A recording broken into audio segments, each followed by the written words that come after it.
What's up, guys? This is Coach Grant with First Down Training, and today we're going to be talking about 8 tips that will change your game as a wide receiver. So we're going to break down everything about the wide receiver position, from the stance, your start, all the way to the top of the route, and some things that you guys can do to take your game to the next level.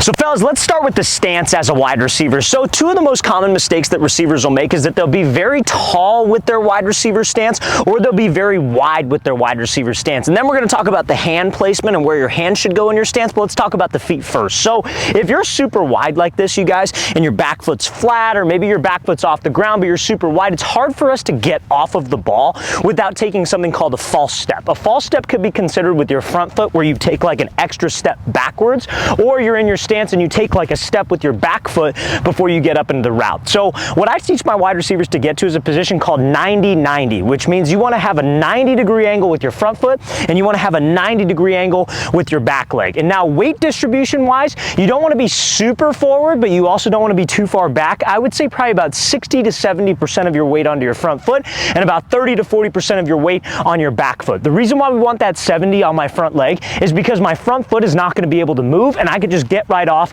into the ball. We're going to talk about how you guys could get a faster start in a second. Now, let's talk about the hand placement. So I think a lot of receivers, when you're facing zone coverage or off coverage, it really doesn't necessarily matter where your hands are because you don't have to hand fight. So I always recommend just having a nice relaxed position, anywhere from your quad all the way up to your hip. Anywhere in this general range is cool. I don't like receivers who have their hands up here versus press, because you're very tense and it's harder for you to hand fight when you're tense up top. If you want to have your hands right here, that's cool. Just make sure that you're relaxed. Another thing I don't like is receivers having their hands super low, because when you're super low, it's again harder for you to fight. So somewhere in this general range, 90-90, and make sure you have a 70-30 weight distribution. So now fellas, let's talk about the get off the line of scrimmage. You could get off the ball with a little bit more speed. So if you want to get up into your route and you're in that 90-90 stance, what I recommend is not just thinking about your back foot shooting forward and driving. What I tell my receivers to do is to roll their front shins. So if you're in this 90-90 position, hands are nice and relaxed, you have that 70-30 weight distribution,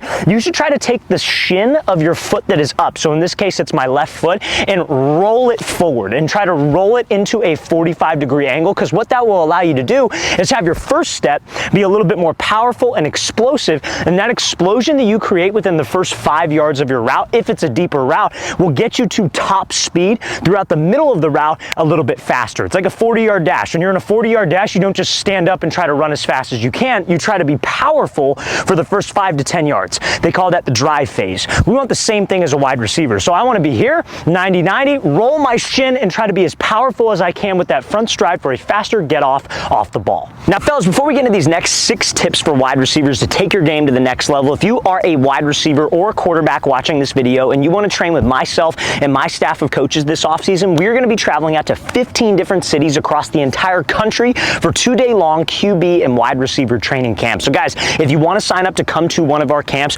go to that very first link in the description below of this video, and that's where you can get all the information and get your spot. Our next camp is going to be in San Francisco, California. Then we'll be heading out to Orlando, Florida. After that, Phoenix, Arizona, Columbia, South Carolina, Seattle, Washington, Oklahoma City, Oklahoma, Nashville, Tennessee, Milwaukee, Wisconsin, Austin, Texas, Atlanta, Georgia, Denver, Colorado, Columbus, Ohio, Boston, Massachusetts, Salt Lake City, Utah, and finishing off the tour in Los Angeles, California. So guys, want some info, want to sign up, go to that very first link in the description below of this video, and that's where you can get your spot.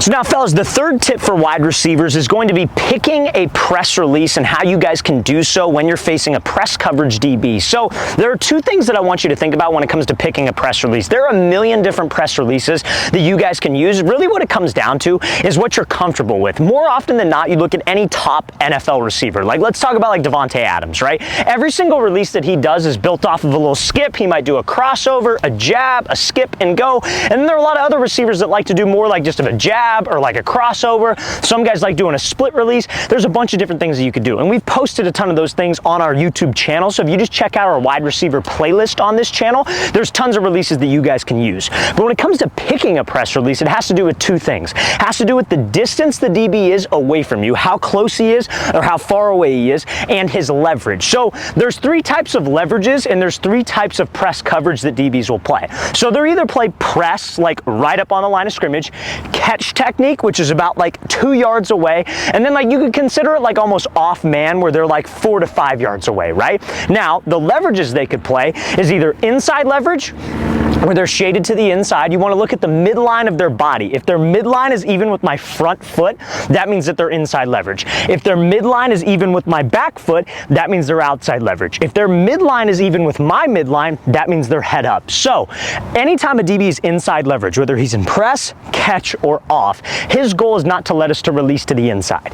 If he's outside leverage, his goal is not to let us release to the outside. If he's head up, he's kind of just playing like true and true man coverage one-on-one, so you could release inside or outside. You kind of have a two-way go. So versus that specific leverage, you want to use a certain type of release, and that's what we're going to discuss. So we're going to go over 3 separate releases. We're going to go over a jab step, a crossover, and a split release. So if I have inside shade press and he's right up on the ball, easy thing that I could do, because whenever he's like shaded inside, you generally want to release away from his leverage, regardless of what the route is. So if I have to run a post route and he's inside shade press, I want to take the outside release. Now, my goal with my release is I want to always attack his leverage, unless he's head up, and we're going to talk about that in a second. So if he's head up, I would use something like a crossover, which is where you step 1, you go 1, 2, make him think you're going to the inside, then release to the outside. My goal always versus press coverage is to restack, which essentially means I want to get over the top of him where he's trailing my back hip. Now, if he's outside leverage, and let's say even if I have to run an outside breaking route like an out route, I'd want to attack his leverage, so I could use a jab step, take the inside release, and my goal would be to try to stack him. Now, those are 2 releases that you guys could use versus those leverage looks. What if he's off a little bit? You could use the same release, but I close space. I want to bring the line of scrimmage to him, because that makes it easier to try to restack. Because imagine if he's 2 yards away, I do this move and I get him to jump, but there's all this space between me and him. When I release to the outside, he could cut off my angle, and that prevents me from restacking. Same thing if he's outside leverage. If I just give a jab and he jumps, he could cut off my angle. So we always have to close the space, because that will allow me to restack. Now, what if he's head up, right? If he's head up, I like a release called the split release personally, because he could be trying to disguise his leverage when he is head up. So let's talk about that. Let's say he's right in front of my face. A split release is where your front foot goes out and your back foot goes straight up. So you split. You could release inside or outside. If he's head up, you generally want to release where the side of the route would be. So if I have to run a post, generally I'm thinking I want to take an inside release. But if I do this split and he jumps inside, I can still react and take the outside, because a split release, you come to balance, you go either way because your feet are even. And maybe you throw a little hip fake, a little head and shoulder fake, if you have that type of like time, I guess you could say, or you have the instinct to be able to do that. Now, what if he's a couple yards away? I could close the space, then do a split, because again, you want to bring the line of scrimmage to him, because it's easier to restack when you're right on his toes, because you could get right past his hip up into the route. So you pick a press release, guys, based off of the leverage and the distance of the DB. You need to have these releases that you like and that you're comfortable with going into a game, so you know when to ultimately use them. You see that look and you could play fast. Now fellas, tip number 4 has to do with the middle of the route. So after you release, whether it's zone coverage and you're just getting off the ball fast with that shin roll technique that we talked about, or you gave a release and now you're getting up into the top of the route. So mid route, what do we always want to think about as a wide receiver? And that is selling vertical. So you have to make that defender think that we are running a go ball, because what we want this defender to do is we want him to open up the gate, aka open his hips. So if I'm guarding you right now, like the camera, and you give me a move, I want to get this DB to open up his hips completely to the opposite end zone, because if I cut, it's harder for him to react if his hips are facing that way. That's the thing about DBs, is they're always a step behind us, and if we don't give away what we are doing, we're always going to have the advantage and always be able to have a higher chance of getting separation. So how do you sell vertical? First one's going to be your speed. You don't want to run 100%. Imagine if you're running a 40-yard dash and you're trying to run as hard as you possibly can, and then you got to cut. You're going to not have as much control. So I would say 95%, but it's more so about the speed frequency, which means keeping your speed the same. So off the ball, I give a release. I want the same speed at 1 yard of the route all the way up to, like, let's say 10 yards where you ultimately are trying to break. Let's say it's a 10-yard out. So I want the same speed. Second thing I want is the same stride. It's about stride frequency. So I don't want to come off here, have these long strides, and when I get to 8 yards, I start to chop my feet before I cut, because that tells the DB, hey, a break's not coming. He will go from this hip open position to hips facing you, and it's easier for him to react on the ball, because that's called an indicator. When you change your speed and you change your stride, that's an indicator. And then last but not least, I want body language or pad level frequency. So what that means is if I'm going up into a break, right before I cut, I don't want to get really tall, because when you get tall, you slow down. And so again, that affects your speed. But also when you get tall, your hips raise. And any DB in man coverage, off man coverage, his eyes are on your hips. So if he sees your hips raise, he expects a break and he'll have an easier time. So if you guys can come off the ball with the same speed, same stride, same body language, and just cut, that's going to help you get more separation and you'll be a more efficient wide receiver. Now fellas, let's talk top of the route. So tip number 5 for receivers is when you have to drop your hips on routes like curls, comebacks, a 5-yard hitch, maybe even sometimes a dig route or an out route, you need to focus on being violent with your hips. So a lot of old school wide receiver coaches teach, like when you get up to the top of the break, you want to beat the drum, which means you want to have your hands and your feet moving fast, because that will help you change direction. And yes, it will help you change direction, but it's not going to be as quick as if you were to drop your center of gravity violently. You want to eliminate any wasted steps and any wasted time at the top of the break. So what I recommend all you guys do is when you have to run a comeback, a curl, whatever, pretend there's a string attached to your chin and somebody pulls the string as quickly as you can, and you are trying to get your chin to your knee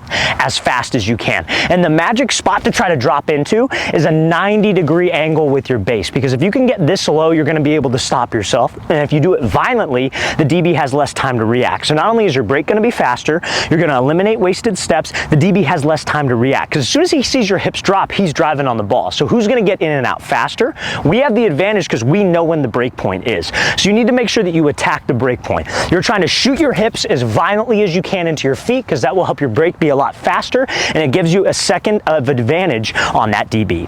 Now fellas, the next cut that we're going to be talking about is going to be a route, I call it like a stick cut, which is essentially routes like posts, corners, slants, etc. And that is going to be starting the cut on the ball of your foot so you could push and drive out of the break. We're going to talk about accelerating out of the break in a second, but a lot of times receivers, when they cut at the top of the route on posts or corners or outs or whatever, when they cut, they reach and they try to overemphasize their cuts. But when you guys reach outside of your frame, the first part of your foot to hit the ground is going to be your heel, toe slaps down, then you might pop up and you lose speed out of the break. So your whole foot has to get down. However, first part of your foot to hit the ground needs to be the ball of the foot. 1, so your foot stays inside your frame, so when it's time to get out of the break, I could push and get out of the route. 2, when you guys reach, what happens to your chest and your hips? They raise up, so that doesn't allow you to sell vertical until the last possible second. So guys, if you could focus on running a route like a post and just think about stepping down and focus on being on the ball of your foot first, that will help you not, like, I guess, give away your cuts, but also it will help you with more speed and more explosion at the top of the route. Now fellas, tip number 7 is going to be accelerating out of the break when you make your cut. So whether you drop your hips, whether you're cutting off of one foot like a post or a corner on that stick cut like we just mentioned, the mindset that I want you guys to have is really just a mindset. You have to run out of the break. You want to have as much speed out of the break that you had into the break in terms of selling vertical, but the mindset I want you to have is it is a race between you and the DB to the ball. So if I'm running a post in this direction and I cut off of my outside foot, I don't want to be that guy that just turns my head and I expect the ball right away and I'm not driving out. You need the same type of speed out of every single break. So one, that helps the quarterback's timing because he knows how fast you're getting out of the break. We don't want to change that because he might expect us to come out fast, put the ball too far in front of us, and it's like, oh crap, I got to catch up to it. But also, a DB can recover because as soon as you break, that DB knows he got beat, so he is doing whatever possible to recover on this thing. So guys, mindset you need to have. You cut, there's a finish line over there between you and the DB. It's a race. I need you guys pumping your arms, need you pushing off of the cut leg and accelerating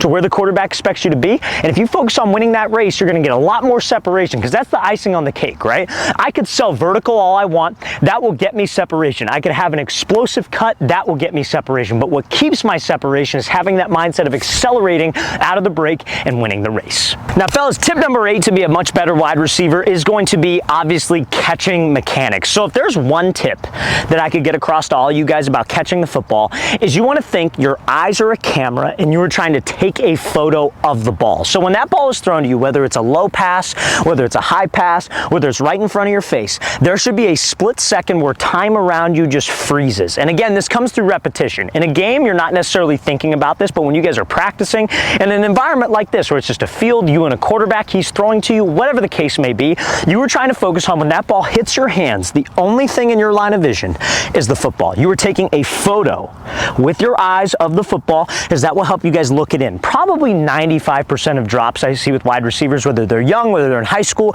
even pro level guys, is them either peeking upfield too quick and they watch the ball hit their hands, but they're not looking only at the football. It's like the football's kind of there and then they're looking at the grass or looking at the defender, and that's when a drop happens, you guys. So if you could focus on, again, that is simple analogy of I'm taking a picture of the ball with my eyes, only thing in my line of vision is the football, you're going to be a much more consistent pass catcher, and obviously that's the name of the game at the receiver position. All that other stuff we talked about is great, but if you can't finish the play, we can't have you on the field.